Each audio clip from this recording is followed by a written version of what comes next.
Hey, good morning. Welcome to the 5 a.m. Mester Scrum Show. Hope you're doing well today. It is now in midweek, and this is our 905th episode of the 5 a.m. Mester Scrum Show. It's pretty crazy. Anyway, hey, the first thing I want to do, I want to wish my mom a happy birthday today. I'm like doing this, like, it's my mom's birthday. I should wish her a happy birthday. Happy birthday, Mom. Okay, with that said, we're going to talk about, I don't know, mom stuff, because I'm talking about water cups and storyboards.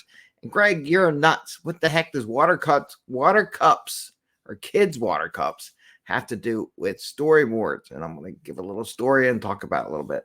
So it's 5 a.m. Mester Scrum Show. I am Greg Mester, Scrum Master and Agile Coach. And here in the 5 a.m. Mester Scrum Show, we get a little goofy sometimes, and we talk tactical and practical about Scrum and Agile. And how do you get stuff done, give stuff to your customer, deliver product, deliver value, without working crazy hours, and get home in a decent time so you can hang out with your family and friends and have a good time, but also have fun at work too. We kind of cover that on Fridays. And tonight is job night, by the way. We will look at the agile jobs that are out there tonight. We'll see if the boards are all crazy still, especially with all layoffs. And we'll see how it looks. Maybe it'll spike up. If it spikes up again, it's all the algorithms all messed up, and there's automated software programs for HR. But we'll see about that. Anyway, so let's get the let's get talking about the topic here. Kids' water cups and storyboards.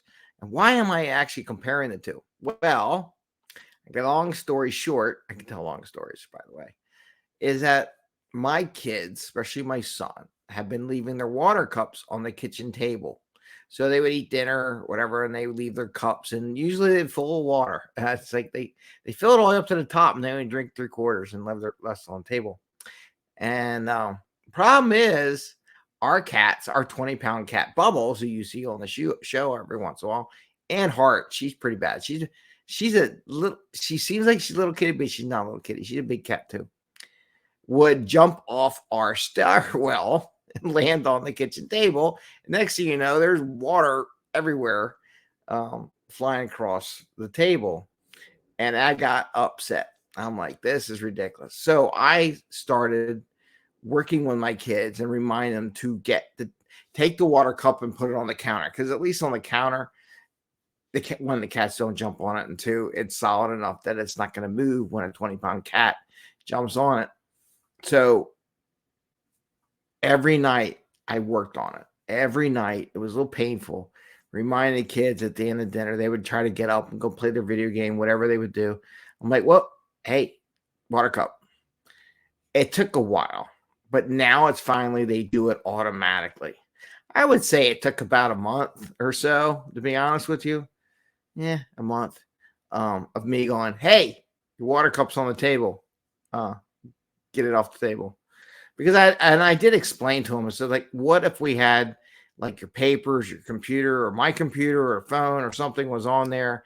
You had some papers in the water just by itself. Who's going to pick up the water? I said, one, if the water gets spilled, I like, you're going to pick it up, not me. And you're going to make sure it's dry and not wet. But after a while, constantly just remind them, say, hey, water cup, kind of move it. You know, a month later, I was watching my kid the other day, and I didn't have to ask anymore. And he just did it. You know, my daughter doesn't leave it there anymore.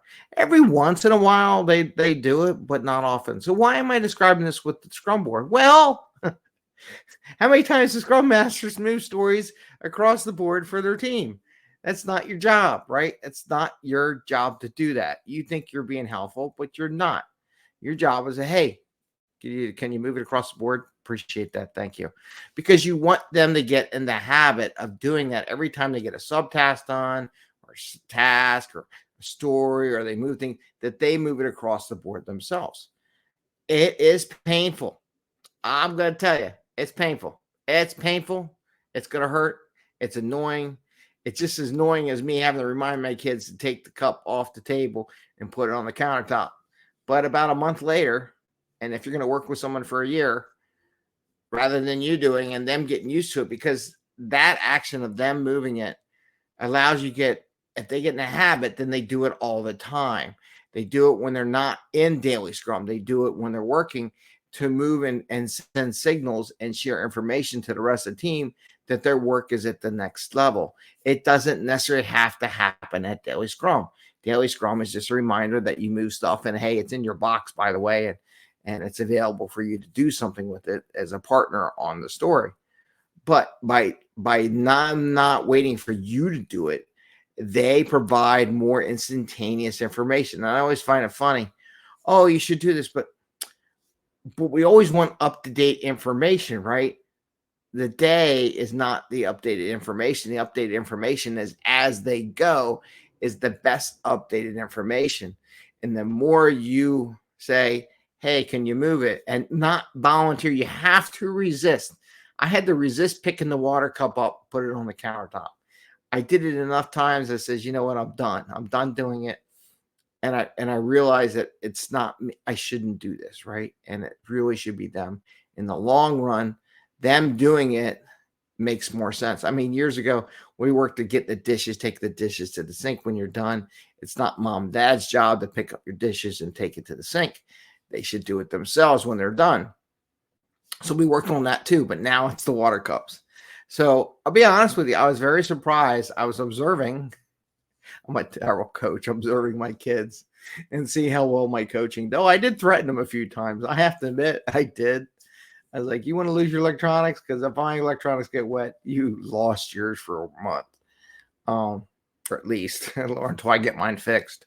So, but it is one of those things where you just have to work on it. It's painful. I know. You're like, why don't I just do it? Because you don't want to.